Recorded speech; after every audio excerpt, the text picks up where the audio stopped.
пътека на български състезатели към румънското първенство.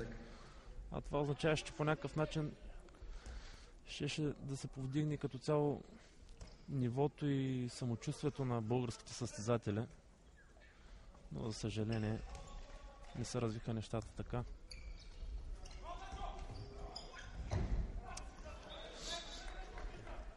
Гол за състезателят с номер 17 Александър Бояджиев за НСА.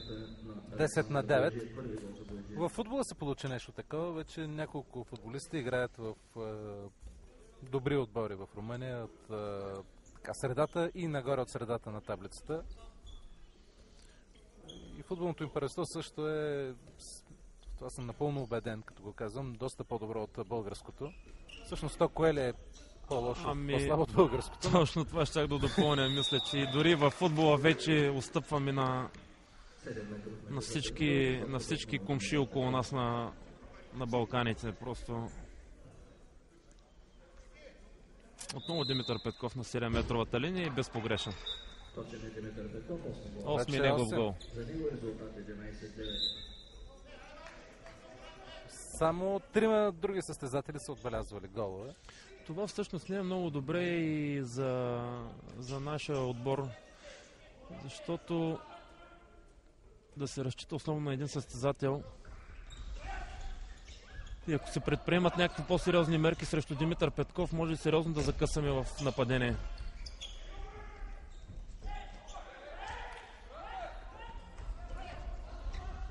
Хубав пас, много хубав пас сега. Много добре беше изведен на Росен Добрев. Ами вървят ли разширените контратаки на Спартак в този матч? Ами последните 2-3 минутки така взехме и 2-3 топки в защита и това позволи да направим тези контратаки да дръпнем в резултата с 3 гола. И мисля, че това ще бъде верният път към успеха накрая. Стабилна и здрава защита, контратака и да успеем да ги сломим отбора на НСА. Което изглежда, да го кажем пак, много добре. Вече 18 минути, НСА се играе доста добре. Сега и 7-метрово хвърляне за НСА. Николай Николов ще застане на линията.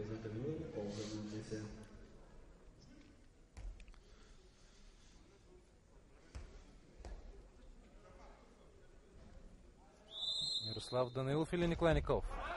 Данаилов. Страхотно спасяване отново на нашия вратар.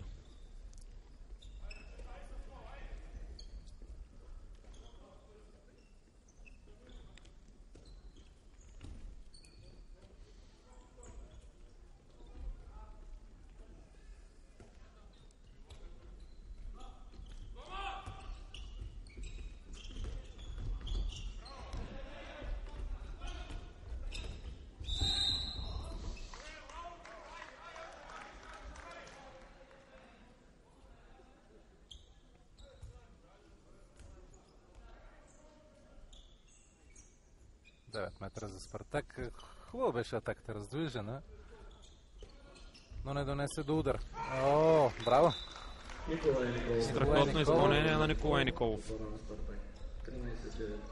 Всъщност това е неговата сила на Николай Николов. Има хубава, рязка, бърза ръка. Много трудно се хващат тези удари, които не са над главата. За вратаря е трудно, защото ги вижда в последният момент. Точно така, през защитата и... Отново блестящ Данаилов на вратата.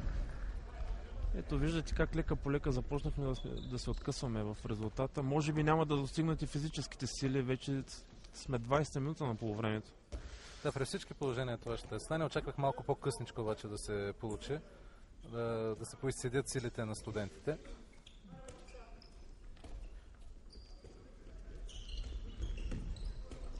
Малко по-трудно отговарят вече на тези бързи атаки, на тези бързи пресечки. Има вдигната ръка за пасив. Трябва да има удар или ще бъде свирен пасив. Ударът е неточен, но топката е за варненци. Аз между другото забравих, улисан в всички други неща, да ви кажа кои са рефери. Десислав Симеонов и Николай Андреев от Бургас, но те са толкова незабележими до сега, че не се е налагало да казвам имената им.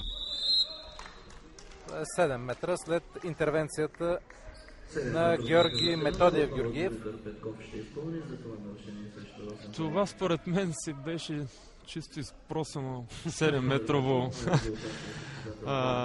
7-метров удар от страна на Росен Добрев, но пък той има достатъчно опит, за да знае как да си изпроси. Не само как да вкара гол или да направи някаква атака, но и как да си изпроси дуспа. Един от малкото опитни състезатели, между другото, в Спартак в момента на полето, освен Димитър Петков. И Йордан Чакъров. Йордан Чакъров, който се включва в защита. Да, той играе само в едната фаза.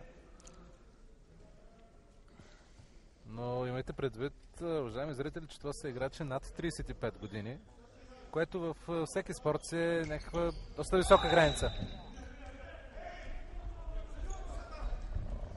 Преминал е линията на наказателното поле сега играчът на НСА. Топка за варненци.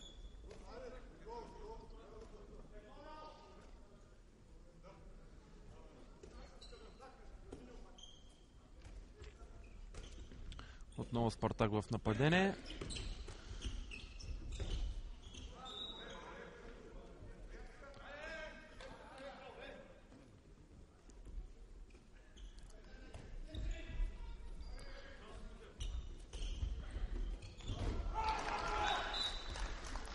Йордан Димитров. Поразпределиха се малко головете сред играчите на Спартак. Йордан Димитров има 2, Росен Добрев 2, с по един са Николай Николов и Александър Александров. Да, общо взето почти целият отбор вече се е разписал във вратата на НСА. Което прави много по-трудна задачата на студентите в защита. Не трябва да пазят само Димитър Петков, да.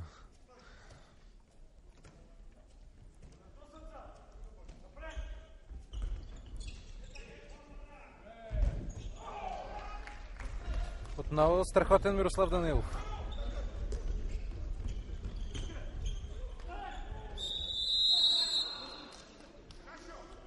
Седем метра, след като е непозволено без спрян Николай Николов. Димитър Петков отново с 9 гола до момента.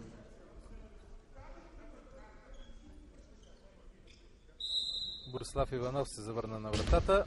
Не, този път гредата обаче му помогна. Отказа се Димитър Петков дори там да скача за тази топка.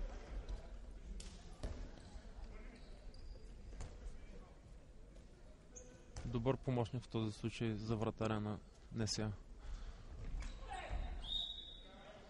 Нарушение срещу Николай Николов от Йордан Чакъров.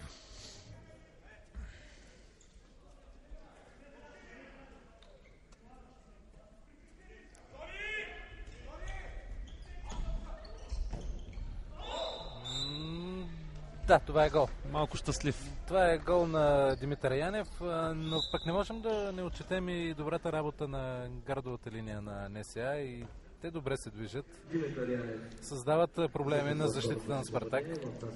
Ами, те всъщност са също доста опитни и добри състезатели. Николай Николов номер 4, той е национален състезател. Чудесно. Чудесен поглед върху играта на Димитър. И прекрасно завършване от страна на Сашо Александров. Георги Георгиев номер 9 е изпитен състезател. Бивш национален състезател. Така че... Но за съжаление и те също само върху тези двама състезатели се осланя отбора на Спортна академия до момента. Така като гледам поне.